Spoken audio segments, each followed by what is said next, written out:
This program is brought to you by the Practicing Law Institute, a nonprofit learning organization dedicated to keeping attorneys, professionals, and accountants at the forefront of knowledge and expertise.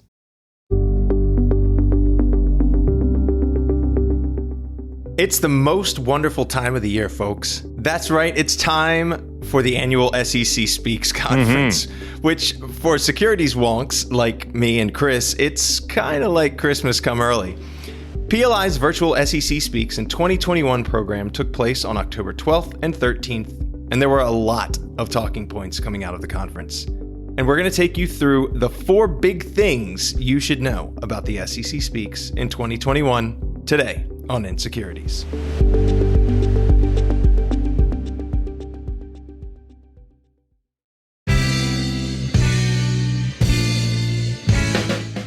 Hello, and welcome to the inSecurities podcast, keeping it fresh and staying wonky on the latest securities, regulatory, and enforcement developments with a practitioner's perspective on the stories you should be following. As always, I'm Chris Eckimoff, and I'm here with my co-host, Kurt Wolf. It is very good to be with you, Chris. I'm not kidding, man. This is like a holiday for us, really. I mean, the best part was being able to be in the same vaccinated and masked room last week to watch part of the SEC Speaks conference together. So that was my favorite part. Oh, no, I agree. It had been... Oh my gosh, we hadn't seen each other since March of 2020, I think, maybe February. Episode 4, maybe, as we're on episode 49 here. So this podcast has been brought to you almost fully remote throughout the period.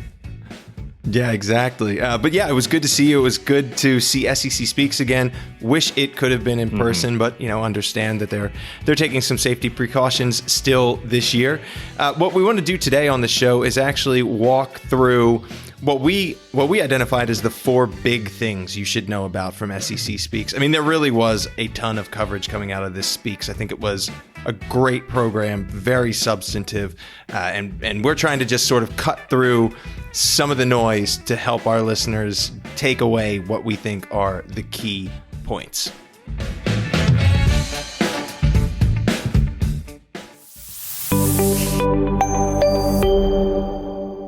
All right, a quick overview for any of you who are not aware of what SEC Speaks is, which by now I think you probably are. But SEC Speaks is a 2-day conference every year put on by the good folks at PLI, during which they bring together loads of senior SEC officials from every division and most of the offices throughout the SEC to talk about what their strategic priorities are going to be for the next year, to talk about some of the headline cases or regulations, rulemakings, guidance that came out over the last year, to sort of bring everyone up to speed on what's going on at the SEC. This was the second year in a row that PLI has done this as a virtual event, and I have to say it went off without a hitch. It was a really smooth, very clean program this year, and again, they managed to bring in all of the heavy hitters. We heard from Chair Gary Gensler, Commissioner Elad Roisman, Commissioner Allison Heron-Lee, Commissioner Crenshaw, the new Enforcement Director, Gabir Grewal, the new Corp Fin Director, Renee Jones. We heard from the head of the Office of the Investor Advocate, Rick Fleming. We heard from directors of, or acting directors of every division. It really was a good show, touching on all of the topics that we talk about right here on inSecurities. We did crypto, ESG, SPACs, accounting, enforcement and examination priorities. Sorry for the change in tone there, Chris. That's all right. But all the things we like to talk about. If you missed it, a quick plug, you can actually watch every program on demand online at pli.edu. If you don't care about enforcement, you can just go to Corp Fin or the other way around. Whatever you want to do, it's there for you on demand. Highly recommend it. That said, we're going to give you what you need to know right here today on the show. Chris, any high-level takeaways, any favorite panels you want to talk about? Well, I was trying to think of how to describe the faculty, and it's not a who's who of the SEC. It's just a who's. It's everybody. It's all the big guys and gals that we've got at the commission. So, I mean, again, Kurt, you hint at it. I'm a kind of a wonk for that accounting panel, right? If you can get all of the chief accountants of all the divisions together to share their priorities. One of the changes that I enjoyed this year was their albeit somewhat forced, a good kind of repartee between some of the speakers. I remember in years past, there was a little bit more of speech 1, speech 2, speech 3. It seems the new commission and maybe the new chair has instructed people to be a little bit more dynamic. So we enjoyed that. But yeah, Corp Fin and accounting are really my 1-2 punch to see through the SEC speaks. Not that, enforcement really isn't, exciting as well. But I know you had a couple favorites in there too. Yeah, I thought it was a really good show. As I said, look, one of the things that I really liked about this conference was that, across the panels, they really got into the weeds on things. It was a very substantive SEC speaks. There have been some years in the past where you sort of know what the talking points are going to be going into the conference. And this year wasn't like that at all, really. And I don't know if that's because, we've got a new chair and some new directors or why exactly. But we spent a ton of time during the enforcement panel hearing about the Wells process and how the director and his staff are thinking differently about how defense counsel should approach the Wells process or the process of submitting a white paper to the Division of Enforcement. Just really good stuff, a lot to take away and to think about. I don't know that the nitty gritty of the Wells process made our big four, Chris, but it was still interesting for me. I was surprised, they talked about there being almost a 2-week kind of clock that they consider internally for that process. And they were close to coming down to like the actual wire. You have until 11:29 p.m. on the 13th and a half day for you to submit. So like you said, a lot of in the weeds there. There's been a lot of great coverage too across, all of the regular outlets, the publications that follow the SEC. You can catch a lot of the speeches from the commissioners and the directors posted to the SEC website. And many of it, like you said, Kurt, is kind of a revisit of some of the things they've said throughout this year. So that speeches link is great on the SEC's website. But we could sit here all day, Kurt, and talk about all of our favorite, little jokes that we're told and some of the back and forth between some of the folks. But like you said up top, we're going to focus on our 4 big things coming out of the SEC speaks, and you'll start with our number 1. Yeah, so the number 1 thing, and it's not just because it's something that I happen to be really interested in, but it's also because I think it's the thing that probably got the most coverage coming out of SEC speaks, and it was something that came up during the enforcement director, Gabir Grewal's speech. It was his first ever speech at an SEC speaks. And actually I should say it wasn't really a speech. They were his opening remarks for the SEC enforcement panel. But still interesting to get a little window into how he's thinking about his role, how he's thinking about the SEC enforcement program. It's only the second time that he has spoken publicly since taking on the role of enforcement director. And he gave a wide-ranging, thoughtful, and again, substantive talk. He discussed corporate responsibility. He talked about the role of gatekeepers like attorneys and accountants. He talked about the importance of penalties to deter misconduct, and he talked about some of the process issues that we've hinted at, like the Wells process and submitting white papers. But it was this snippet, sort of 2/3 of the way into the speech, that seemed to capture everyone's attention and just give rise to all kinds of speculation. So here it is in his own words. Director Grewal said, "Finally, in addition to punishing misconduct, our remedies must deter it from happening in the first place. If the public understands that our decisions are motivated by these principles, it also increases their trust that institutions are playing by the rules and being held accountable when they do not. When it comes to accountability, few things rival the magnitude of wrongdoers admitting that they broke the law. And so, in an era of diminished trust, we will, in appropriate circumstances, be requiring admissions in cases where heightened accountability and acceptance of responsibility are in the public interest. Admissions, giving their attention-getting nature, also serve as a clarion call to other market participants to stamp out and self-report the misconduct to the extent it is occurring in their firm." It was this little couple of sentences in here saying we will, in appropriate circumstances, be requiring admissions that just drove the defense bar and the entire media crazy. I mean, there have been articles in the National Law Review, Barron's, ThinkAdvisor, Reuters, Law 360, Bloomberg, CNN, Of course, tons of law firm client alerts. I even saw a couple local news channels that picked it up, like the local news channel in Austin, where our friend Mandy Moody ran a story about the SEC's admissions policy. Right, so it was actually a big deal, and I think it was a big deal for a few reasons. One, I think a lot of people saw this as bringing back an old policy that has sort of drifted away.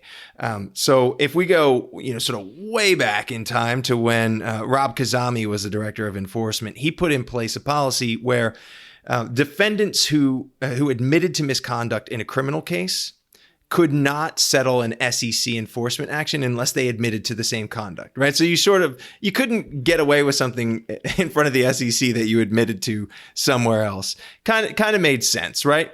Well, in the changeover that came after Kazami, when Mary Jo White became the chair of the SEC, and Andrew Seresny and George Kanellos took over as co-directors of the Division of Enforcement, they took the policy a little bit farther and basically said, we're going to require admissions in cases where we think it is important, either because it is going to deter misconduct or because they are cases that are programmatically significant to the SEC because of the nature of the misconduct that is alleged.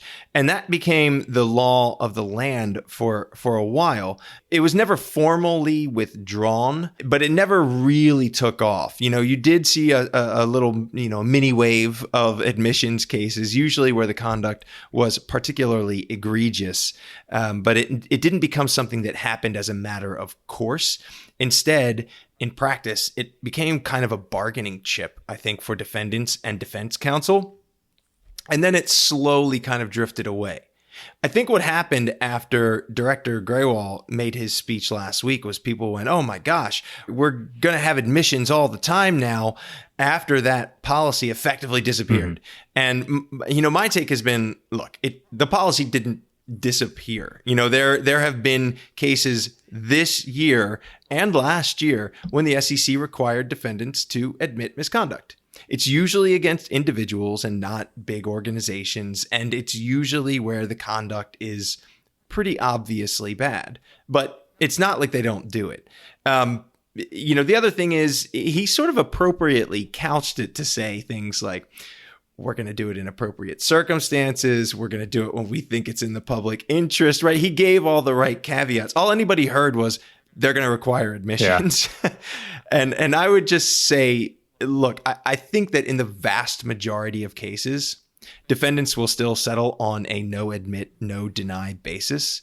I think this is about setting the tone. I think this is about saying where conduct is particularly egregious, as I've said, we might require admissions. And I actually think that dovetails nicely with some of the comments Director Grewal made during this speech and elsewhere about the nature of SEC enforcement penalties, basically to say, if the conduct is really bad, we're going to want a higher penalty. And I think this goes right in line with that, right? If the conduct is really bad, we're going to want a higher penalty. That might include an admission. I think that's right in line with some of the comments we heard from Commissioner Crenshaw earlier in the year about how the SEC should rethink their penalties policy. And so for me, I just sort of see this as an extension, a logical extension of a sort of thread that we've seen unravel over the last 6 or 8 months. But still, very, very interesting. I don't know how that struck you, Chris. You weren't exactly jumping out of your seat at the time, but now that you've had a chance to reflect on it. Yeah, I see it as an extension, like you said. Not a sea change, but just kind of a focus in the markets or maybe in the enforcement circles generally that has come about kind of slowly since the 2008 financial crisis, right? You'll hear on media talk shows and everything else, no one ever went to jail for things that happened back in 2008 and 2009. And I don't think we can adjudicate whether that's appropriate or not here. But the thought is that individual accountability has become a lightning rod for discussion in enforcement, in Department of Justice circles, right? You look back to 2015 when the Yates Memorandum came out and the waves that made related to acting, the Department of Justice seeking out individual accountability in the cases it brings. This, again, to your point, is not a different regulation or a new posture technically, but to your point, it is bringing out that idea again at the start of Director Grewal's position leading the Division of Enforcement. Yeah, I agree completely. It's interesting.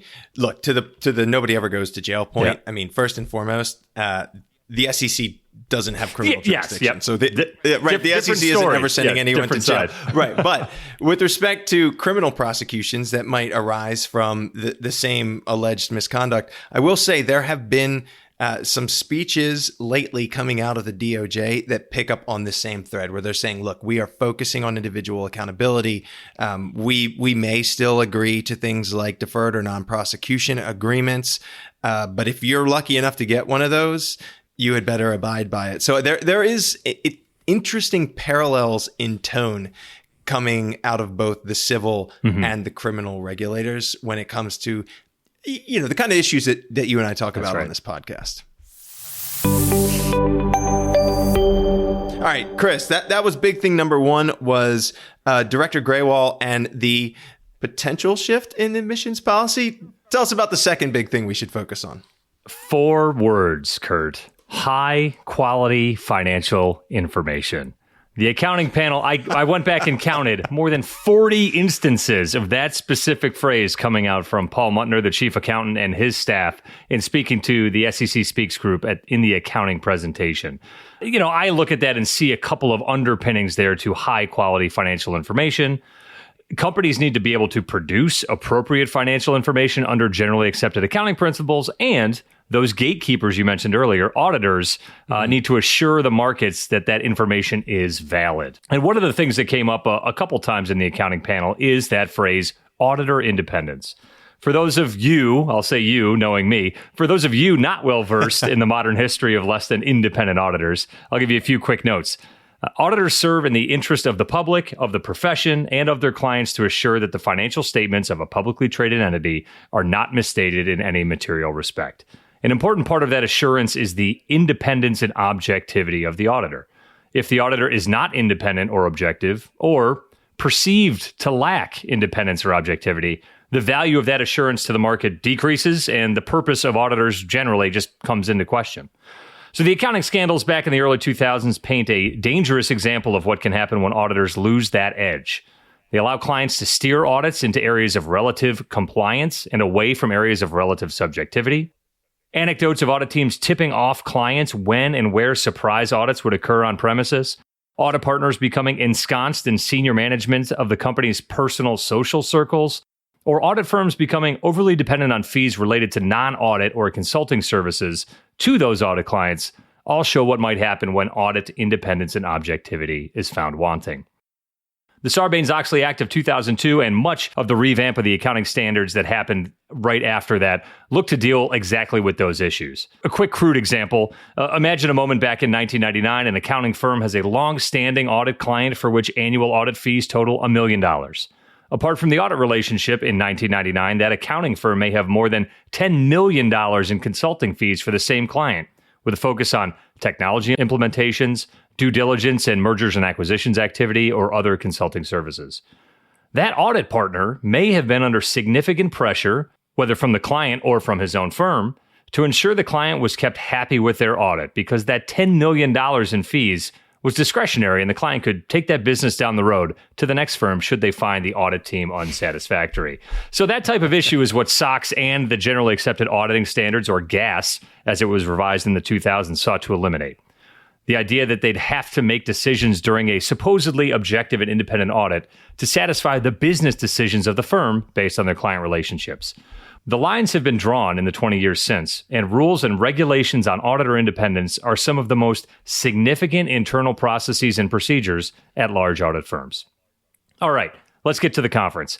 At SEC Speaks, yes, Kurt, I'm glad you enjoyed your brief education in auditor independence. But believe it or not, I know these rules because I've represented some auditors in these sticky situations. But yeah, so what do they have to say at Speaks? Paul Muntner, the SEC's chief accountant, and Matt Jakes, the chief accountant for the enforcement division, noted that the centralization and growth of audit firms across the size spectrum in recent years are in the SEC's sights regarding independence. Large accounting firms continually look to grow and find new ways to serve their clients, and some of those ways may be eroding the perception of independence and objectivity with their audit clients. Chief Accountant Muntner said, quote, audit firms have entered into a greater number and more complex both business and service relationships with issuers. As the number and complexity of those arrangements increase, it creates increased risk to the auditor's ability to serve existing audit clients with objectivity and impartiality. Mr. Muntner goes on to outline scenarios in which non-audit issuers go public, and the audit firms that once served only in a consulting capacity are now faced with those potential independence issues in performing the company's newly required audit. He didn't use the word SPAC there, Kurt, but that's really kind of a focus of that statement. You've got this tough nut to crack in terms of how to get a SPAC company put together in a good spot. And then after the de-SPAC transaction, you've got a publicly traded company that requires an audit. So I think that he was leaning into some of those ideas. Matt Jakes, from his enforcement perspective, made the somewhat forceful remark that, quote, I have less than zero sympathy for independence violations that resulted from firms having prioritized growing consulting practice, growing non-audit services, prioritizing those over the integrity of its independence to its issuer audit clients, end quote. He goes on to repeat a standard line in his speeches of late, stating, quote, accounting and auditing is no place for creative thinking, especially related to independence, end quote. So you can imagine the focus of these firms growing their revenue as a road to SEC enforcement actions, albeit paved with good intentions. Kurt, obviously I'm a little bit biased here as a practicing accountant working with audit firms, but I'm interested in what your unbiased take would be. So how do you see auditor independence in today's markets? Look, I think auditor independence is always an important issue for the commission because public companies' financial reports and disclosures are critical sources of information for investors. I mean, more than one SEC commissioner has said something like, it's the backbone of our capital markets, right? And that's where the auditors come in. I mean, they are important gatekeepers. So it may be the case that the staff is actually going to step up their oversight in this space. I mean, they've certainly put down a marker, right, to say we're looking at it. I sort of see the Munter's comments as an extension of things that Chair Gensler has been saying for a little while now about how he wants to look critically at changes in how our capital markets function, how market participants interact with one another. And I think the comments are sort of at the intersection of two trends. One is sort of the growth or the change of the audit and accounting firm world that you talked about, that, the sort of growth into consulting services and some other sort of ancillary services that maybe aren't, strictly the traditional kind of auditor accounting services that we would think about, right? And just a period of unprecedented M&A activity, the explosion in SPAC mergers or de-SPAC transactions, right? All of those things have created some legitimately tricky situations for audit firms. And the staff is obviously aware that this is going on. I mean, to your point about enforcement, I'm not sure what this is going to mean in the near term. It could mean enforcement. I'm not aware of any enforcement action to date where a firm was charged with violation of auditor independence rules because it sort of continued acting in a consulting capacity after a merger where, they were, doing a traditional audit services for the other company. So I don't know. I really don't know. I mean, it's interesting too that the SEC seems to be taking this on. Of course, that's within their mandate, within their jurisdiction to do. But it feels like maybe something they ought to be saying to the PCAOB, like, hey, we want you guys to take a closer look at this. I can tell you when I've been in these cases in the past, they typically start with the PCAOB. Sometimes they end there. Sometimes they go up to the SEC. But I don't hear any mention of that here. So here's my hot take. We need some kind of air horn.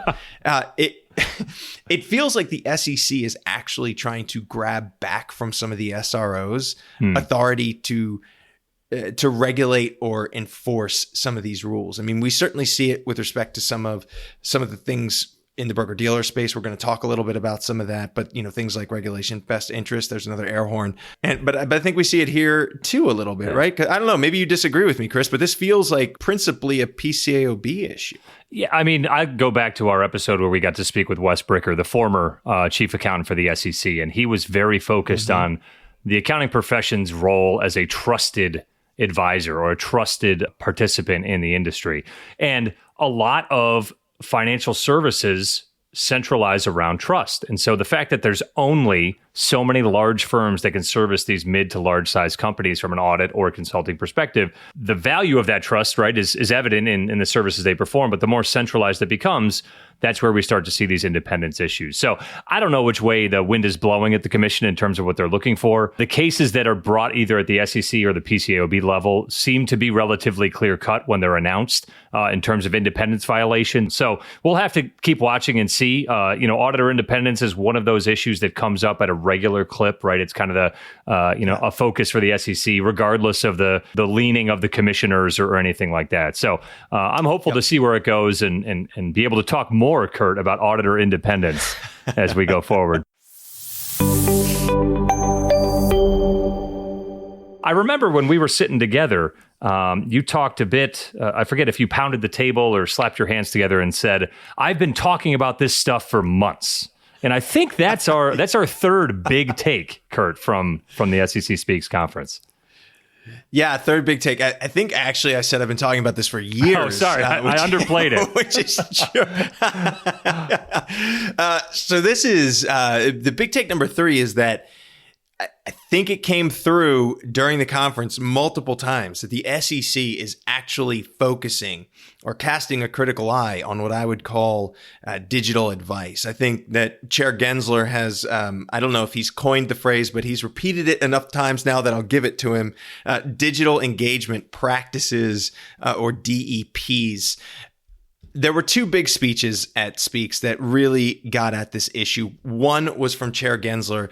He made a big point about it in his opening remarks. He was the first speaker at SEC Speaks, and he decided to talk an awful lot about digital engagement practices. And what I mean by that is the way that broker-dealers or online investing platforms engage with their customers, whether that's through an application, whether that's through something that you log on to through your Internet Explorer or your Chrome browser. But the way that retail investors interact with their broker-dealer or their investment advisor in an online space. And essentially what Gensler was saying is that, look, the world is changing. There are new platforms. There are new ways that firms are delivering services. And we need to think about what that means. We need to think about how we as a regulator are looking at the changes in the industry and whether there's anything for us to do there. For me, there were a couple quotes from his speech that I'll read to you here because I think they get at the point. One was kind of up top and then we'll jump down to the bottom. But Chair Gensler said, today, digital platforms, including finance platforms, have new capabilities to tailor products to individual investors using DEPs. These modern features go beyond game-like elements, or what is sometimes called gamification. They encompass the underlying predictive analytics, as well as a variety of differential marketing practices, pricing, and behavioral prompts. So there, he's really just getting at how the market is changing, how, there's an app for that, right? That hasn't always been the case. You used to actually have to go into an office. And Chris, you and I were talking about this recently about how should we think about this in the context of the old school kind of bricks and mortar, like broker dealer or investment advisor. What does this stuff look like? What's a nudge if you're sitting across the desk from someone? The quote later in his speech, which is closer to the conclusion, is the following. I believe we live in a transformative time where artificial intelligence and predictive data analytics are changing many aspects of our economy. We may be at the early stages of these developments in finance, but we're already seeing changes in multiple areas, from trading to asset management to risk management and beyond. I believe that these technologies present the opportunity to expand access and lead to better risk management. The predictive data analytics also raise a number of important challenges: conflicts of interest, bias, and systemic risk. So I think the thrust of that is that Chair Gensler is really looking hard at how these new services, applications, platforms function. He wants to know, are there conflicts in terms of recommendations that they make, to the extent that they make recommendations, and that's a loaded question in and of itself, or the products that are available on the platform. They want to know if there are any biases towards recommendations because of the way that the predictive data analytics work, or if there is risk because sort of when you're turning over some kind of advisory function to AI.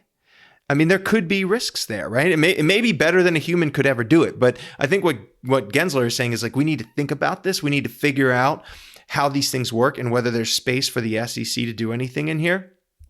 And that, I think, is where the investor advocate, Rick Fleming, comes in, right? So on day 2, sort of dovetailing nicely with Chair Gensler's remarks, Rick Fleming comes in and he is sort of saying, look, what the chair is saying is absolutely right. And my concern is that there's potential for harm to retail investors. So I'm going to read you a little bit of the investor advocate speech as well. He says, one significant event since I last spoke here was the adoption of Regulation Best Interest, or Reg BI, in June of 2019. As I said at the time, Reg BI seemed to be a step in the right direction because it included several improvements over the suitability standard for broker-dealers. However, the rapid evolution of the broker-dealer business model now leaves me wondering whether Reg BI was worth the effort at all. Although well-intentioned, recent events expose what may be a significant flaw in Reg BI. This brings us to another major development since 2019. That is the so-called gamification of retail stock trading. This is not a precise term, but it refers generally to the use of technological tools to make trading easier and more exciting.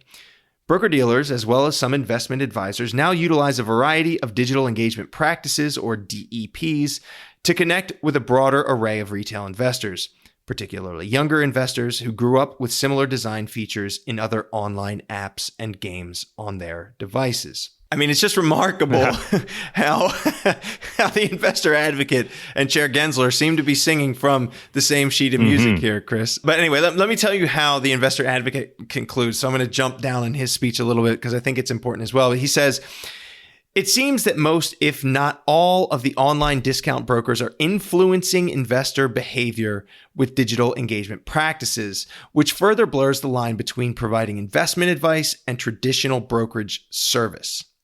At some point, if the commission fails to brighten the distinction between advisors and brokers, it will make little sense to regulate the two with such distinct regulatory models. And that, frankly, is the thing that I've been saying for years, is because of how these platforms or applications have evolved, it feels like the line between brokerage services and investment advisory services, in some cases, is unclear. It has been blurred. I mean, I think he uses the absolute right word there. And so what the SEC has to contend with going forward is, no longer living in a world where the role of a broker is really clear, right? I always describe the broker as the pharmacist, who is sort of, you go into the store, you maybe know what you want, you buy it off the shelf. They don't really owe you a duty. If I go talk to the pharmacist and ask for some help, then maybe that duty, ratchets up a little bit. But it's never as high as the duty of care that your PCP owes you. And that's the investment advisor. They're helping you with everything. In fact, they're telling you what you ought to do. Here's what you ought to eat, exercise, sleep, whatever.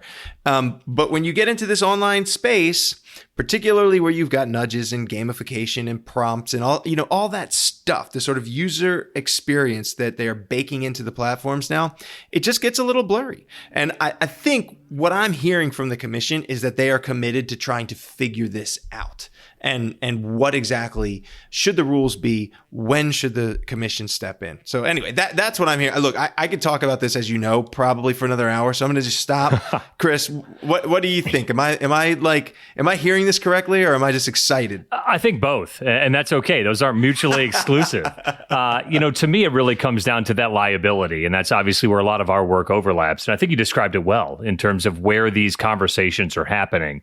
And again, even that conversations are happening is a data point towards how this should go. It's when that element is removed, it's hard to blame the algorithm or have the algorithm, admit or deny their charges, like we just talked about from an enforcement perspective. And I think that's where things are going. And we've joked about this on previous podcast episodes about the length of time between when regulations of a similar nature are updated. We talked about the advertising rules, and basically it was something like 4 decades since the last time the advertising rules were updated. And, the internet didn't exist. And I always laugh when they talk about who was president the last time this was updated or what the top song in the country was. Here, it's not the length of time that's passing. It's the difference in the types of services that are enabled by technology and how prevalent they're becoming. I mean, we talked a lot about meme stocks in 2021. That's something that wasn't possible for all of the reasons that technology, came about this year and the social structure that made things like that happen. And when that advice starts to bleed over into professional advice and not just, a Reddit forum, it becomes that fiduciary responsibility or that duty of those individuals designated to have that duty to make that happen. So I don't know how to play catch up on this, Kurt. I feel like that's, excited and well-hearing folks like you when it comes to these comments. But it's something that I think is happening across a lot of things, not only in finance, but in society, writ large, in how to deal with technology moving faster than the pace of regulation.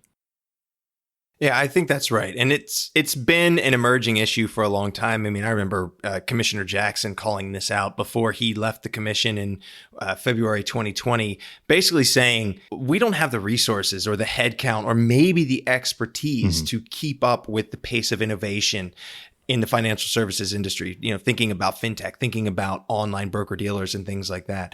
And so it's going to be interesting to see how the SEC adapts. I will say all of these topics that we're talking about really, I think, reflect a commitment by Chair Gensler and the staff up and down the commission to address some of these emerging issues, to see sort of the evolution in how the markets function and how services are provided and by whom. I mean, it's sort of the same story with the auditor independence, right? In some respects, that's a reaction to changes within, the audit and accounting industry, as well as just increases in things like de-SPAC transactions, right?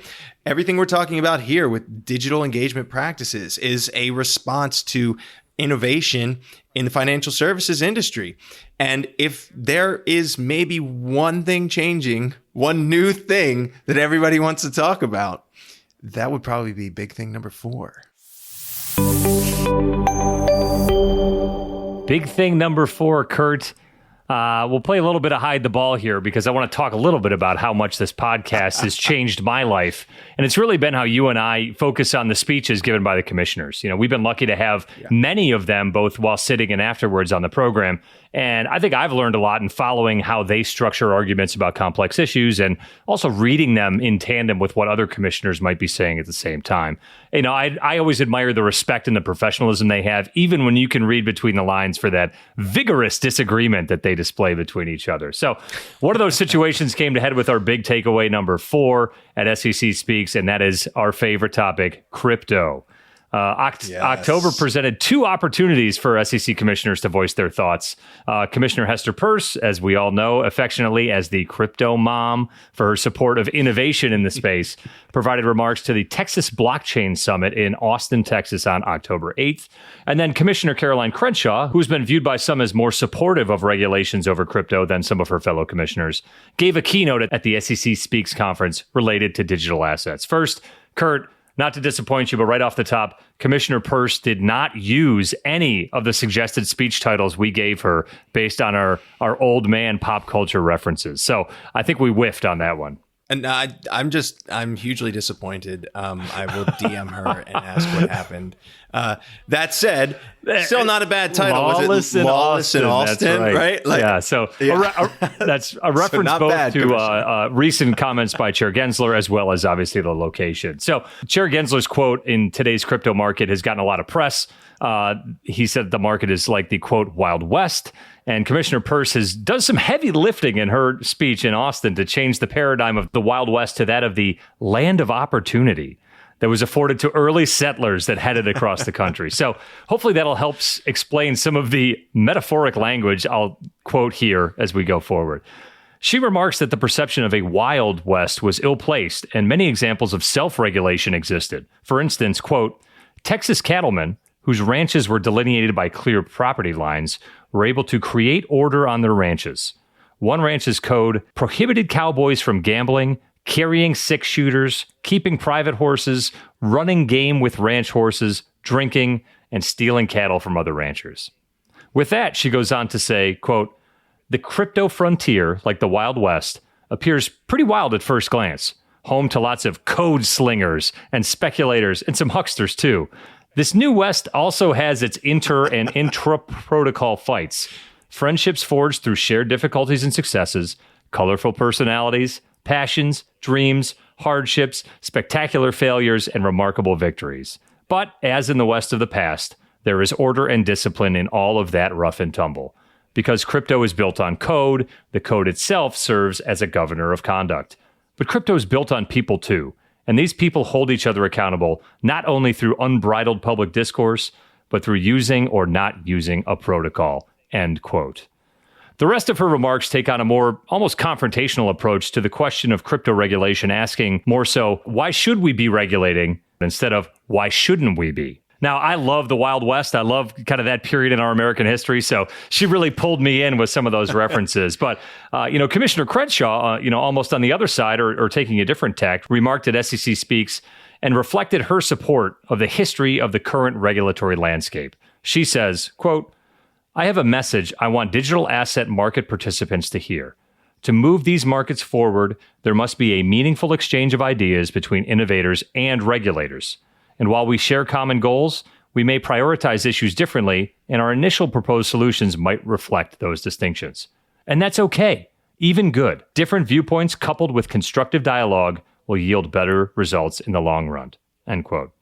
Contrary to some arguments for less regulation, Commissioner Crenshaw says that, quote, I also worry that relaxing regulatory requirements in markets prone to investor protection failures, limited investor redress options because of pseudo-anonymity and disintermediation and market manipulation cannot sustain investor confidence or yield lasting broad adoption. To sustain growth, markets need more accountability and a consistent set of rules that apply to all, end quote. She then posits that during the ICO craze of 2017 and 2018, a safe harbor that has been suggested by other commissioners on those digital asset companies would have been even more ruinous than the hundreds of millions of dollars suffered in losses by excited and uninformed investors during that period. Regarding the hotly debated ambiguity of digital asset regulation, including even the definitional aspects of what a digital asset is, Commissioner Crenshaw puts the burden on in-house counsel, saying, quote, analyzing regulatory compliance has always been, first and foremost, the responsibility of the enterprise and of their counsel, end quote. Okay, Kurt, so stop me before I get into references to spaghetti westerns or I do a discussion of a recent smash hit video game called Red Dead Redemption. What do you think of the metaphors and analysis of the commissioners here, and where do you think the digital asset regulation is headed? Out west or staying right here in D.C.? Oh, man. Final answer? Final answer? Question. Look, I mean, my guess is that we are heading towards some kind of, probably some kind of rulemaking, maybe some guidance in the meantime. It's interesting how they take sort of philosophically different approaches to this, because I think, Commissioner Peirce would say either we need to stay out of this space to allow for innovation, or we need clear guidance. We need, clear rules about, what is a security? What are the registration requirements for firms, for potential ICOs, right? Like, let's understand the shape of the thing. Commissioner Crenshaw, on the other hand, I think would say, look, we have a long-standing rule that has been used effectively and interpreted many times to apply to questions like, what is a security? And we don't necessarily need to upset that, right? This is just sort of a new version of an old thing, potentially. It's interesting to see how they kind of weave these arguments past one another. And it'll be fascinating to see what comes out of it. I mean, my hope, again, I'm not going to answer your question about what's I just want to be able to tell you that you were wrong, 5 or 6 episodes down the road, Kurt. Yeah. I mean, my hope is that the SEC will give some guidance, right? But I don't know. I don't know that they're inclined to do so, frankly. I mean, because one of the other things that we've heard an awful lot coming out of the SEC, including at SEC Speaks, was we've given a lot of guidance, right? We for one thing, we have an 80-year-old test that's still good today, and we had the Dow report a couple of years ago, and we have, I forget the number. It's actually kind of a shocking number of enforcement actions that can kind of like show you where we think people have gone outside the bounds. I think a lot of people would say that's not the way to give guidance. Right. I mean, and all of a sudden you start getting screams of regulation by enforcement. So what I would hope is that we will actually get some guidance. And what I'm interested to see is how, Commissioners Peirce and Crenshaw sort of work together in the background to kind of create that guidance. Because what's great is that we now have two commissioners talking about this in a very public way, right? For a long time, it was mostly Commissioner Peirce, and she was sort of taking the mantle of talking about ESG and cryptocurrencies. I think that, Commissioner Lee has kind of been set up on the ESG side as almost sort of like the foil for Commissioner Peirce. And maybe now Commissioner Crenshaw is going to take more of an outspoken role with respect to cryptocurrencies. And so it's going to be really interesting to see how it plays out. Yeah, I mean, reading those speeches side by side, you can read disagreement top to bottom between the way that Commissioner Crenshaw and Commissioner Peirce are approaching it. But the thing that I talked about at the beginning and learning a lot more about the commissioners and the way that they craft their arguments, both of them agree that dialogue is a good thing. Right. And I think that's a message I'm taking away from this, and unfortunately doesn't solve anything, but it does help kind of bring these issues to light, like you talked about, and having these addressed by the commissioners openly and sharing both the strengths and weaknesses of where their points are, I think is only going to get us to a better place, hopefully soon, if not in the medium term. Yep, I agree with you completely. And look, they are listening to each other. I will say, as an aside, there were a couple little remarks. I think I haven't gone back and compared the on-demand content to the actual speech that was released online. But I'm pretty sure Commissioner Crenshaw added a couple sentences in the beginning of her remarks, basically acknowledging that Commissioner Peirce had given her speech earlier in the day.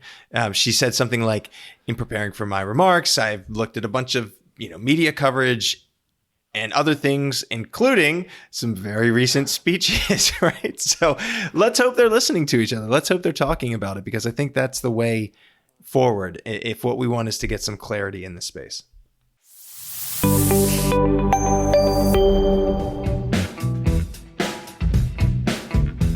Well, Kurt, I think we've done our best to give a succinct coverage of two full, robust days with the commission. Maybe not the who's who, but everybody that was there. Always a great event. And like you said, PLI ran it without a hitch for those 2 days. Absolutely.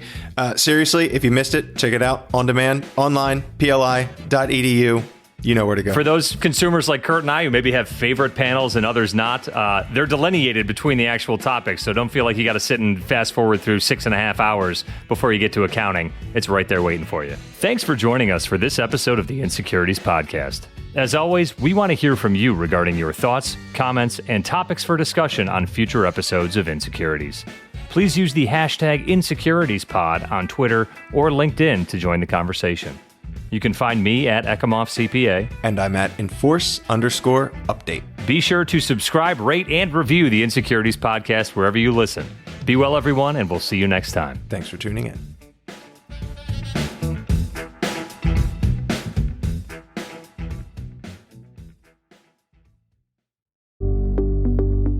Thanks for listening to inSecurities, a podcast from PLI, the Practicing Law Institute. PLI is a nonprofit provider of authoritative professional services training and continuing education. In an increasingly complex business environment where intricate corporate structures reign, inSecurities can help you make sense of it all. A special thanks goes to the producer of inSecurities, Daniel Peinitz, as well as hosts Chris Ecomoff and Kurt Wolf. For more information about PLI's SEC Institute, or to view hundreds of hours of fresh and relevant on-demand programming covering changes within the securities sector, visit pli.edu/membership and sign up for a privileged membership. These recorded materials are designed for educational purposes only. This podcast does not constitute legal, audit, tax, consulting, business, financial, investment, or other professional advice, and it does not create an attorney-client relationship. Please consult a qualified professional advisor before taking any action based on the information herein.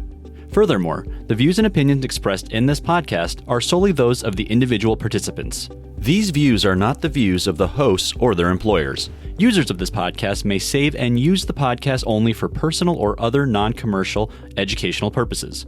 No other use, including without limitation, reproduction, retransmission, or editing of this podcast may be made without the prior written permission from PLI.